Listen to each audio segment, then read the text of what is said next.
महाराष्ट्र में नई सरकार गठबंधन की प्रक्रिया तेज हो गई है। मुंबई से लेकर दिल्ली तक बैठकों का दौर जारी है। मुख्यमंत्री के नाम का फैसला देवेंद्र फडणवीस, एकनाथ शिंदे और अजित पवार बीजेपी नेतृत्व के साथ बैठकर तय करेंगे। इसके साथ ही कैबिनेट के फॉर्मूला पर भी मुहर लग जाएगी कि किस पार्टी के कितने मंत्री होंगे। 2.5 साल तक चली शिंदे के नेतृत्व में पहली महायुति सरकार के मंत्रिमंडल का फॉर्मूला बराबर बराबर का रहा था। बीजेपी, शिवसेना और एनसीपी के बराबर संख्या में मंत्री थे। इस बार मंत्रिमंडल का स्वरूप पूरी तरह से बदल जाएगा और नए फॉर्मूले पर कैबिनेट का गठन होगा, जिसमें 50% मंत्री बीजेपी कोटे से तो 50% शिंदे और पवार की पार्टी के मंत्री बनाए जा सकते हैं। साल 2022 में उद्धव ठाकरे सत्ता का तख्ता पलटकर एकनाथ शिंदे ने 38 शिवसेना विधायक और बीजेपी के साथ मिलकर सरकार बनाई थी, तो 50-50 का मंत्रिमंडल बना था। शिंदे मुख्यमंत्री बने और उनके साथ आए 9 विधायक मंत्री बनाए गए थे। बीजेपी से देवेंद्र फडणवीस डिप्टी सीएम और पार्टी के 9 विधायक बने थे। इसके बाद साल 2023 में अजित पवार अपने चाचा शरद पवार के खिलाफ बगावत कर 40 विधायकों के साथ शिंदे बीजेपी सरकार में शामिल हुए थे।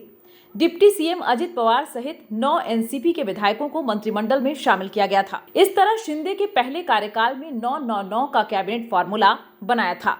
लेकिन अब सवाल ये उठता है कि बीजेपी की अगुवाई वाली महायुति प्रचंड बहुमत के साथ सत्ता में लौटी है, तो मंत्रिमंडल का फॉर्मूला क्या होगा।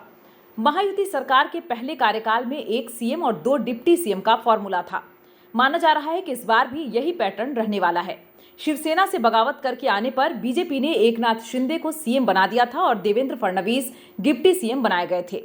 इसके बाद अजित पवार को डिप्टी सीएम बनाया गया था।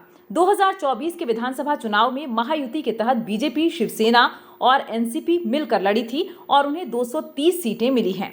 बीजेपी 132, शिवसेना 57 और एनसीपी ने 41 सीटों पर जीत दर्ज की है। इस तरह तीनों ही पार्टियां पिछली बार से ज्यादा बेहतर प्रदर्शन करने में कामयाब रही है, जिसके चलते माना जा रहा है कि सीएम और 2 डिप्टी सीएम का भी फॉर्मूला बनाकर रखा जाएगा।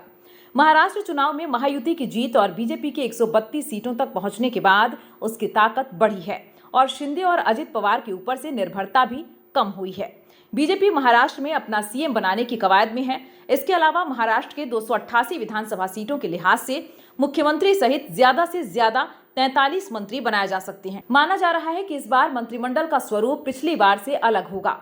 2022 से लेकर 2024 तक चली शिंदे सरकार में भले ही मंत्रिमंडल में कुल 28 सदस्य रहे, लेकिन इस बार 36 से ज्यादा मंत्री बनाए जा सकते हैं। महायुति सरकार में मंत्रिमंडल का फॉर्मूला 22-12-10 लागू हो सकता है।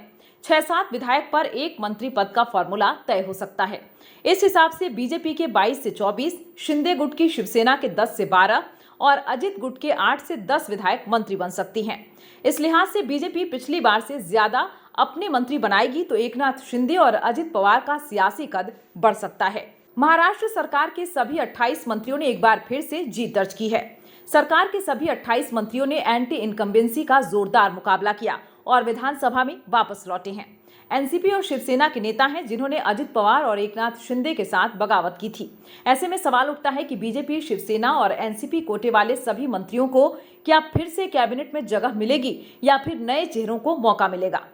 बीजेपी अपने कोटे से पुराने और नए चेहरों को भी मौका दे सकती है, क्योंकि 22 से 24 मंत्री बनाने का मौका है।